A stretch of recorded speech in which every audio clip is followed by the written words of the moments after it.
Rusia sedang bergolak.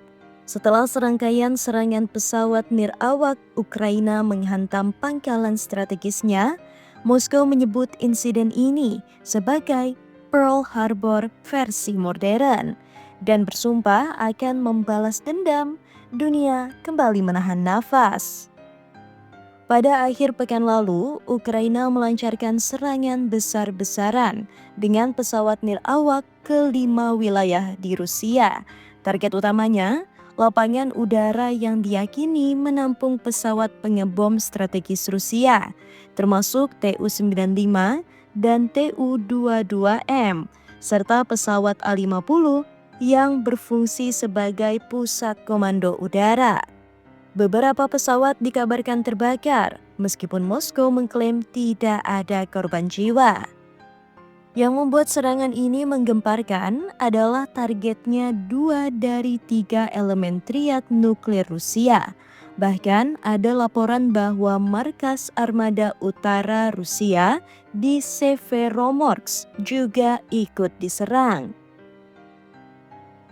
Ini berarti Ukraina tidak hanya menyerang aset militer biasa, tapi juga simbol kekuatan nuklir Rusia, sebuah langkah berani atau nekat yang bisa memicu eskalasi besar.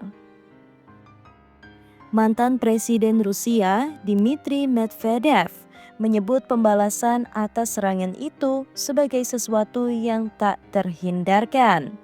Dalam postingannya, dia menegaskan bahwa militer Rusia akan terus menyerang dan memastikan semua target yang perlu dihancurkan akan diledakkan. Serangan akan terus berlangsung hingga otoritas neo-Nazi di Kiev lenyap.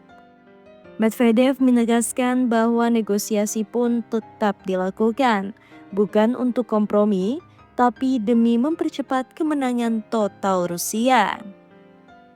Di tengah kobaran api di medan tempur, delegasi Rusia dan Ukraina bertemu di Istanbul untuk perundingan langsung. Rusia mengusulkan 2 jalur gencatan senjata dan pengembalian jenazah ribuan tentara. Namun Zelensky langsung mengejek proposal itu dan menyebut negosiator Rusia idiot. Respon keras ini membuat juru bicara Kremlin menyebut komentar Zelensky sebagai tidak menguntungkan dan merusak proses damai. Laporan dari New York Times menyebut bahwa Ukraina tidak memberitahu Amerika Serikat soal serangan ini sebelumnya. Ini memunculkan pertanyaan besar, apakah Kiev mulai bertindak independen di luar kendali Washington? Presiden Donald Trump yang kini kembali menjabat sudah memperingatkan bahwa jika tidak ada kemajuan dalam perundingan, Amerika Serikat bisa saja menjauh dari mediasi konflik. Utusan khusus Amerika Serikat Kate Kellogg mengatakan bahwa serangan terhadap sistem pertahanan strategis seperti ini sangat berbahaya. Dia menyebut bahwa bukan kerusakan fisik yang paling menakutkan, tapi dampak psikologis terhadap pemimpin Kremlin.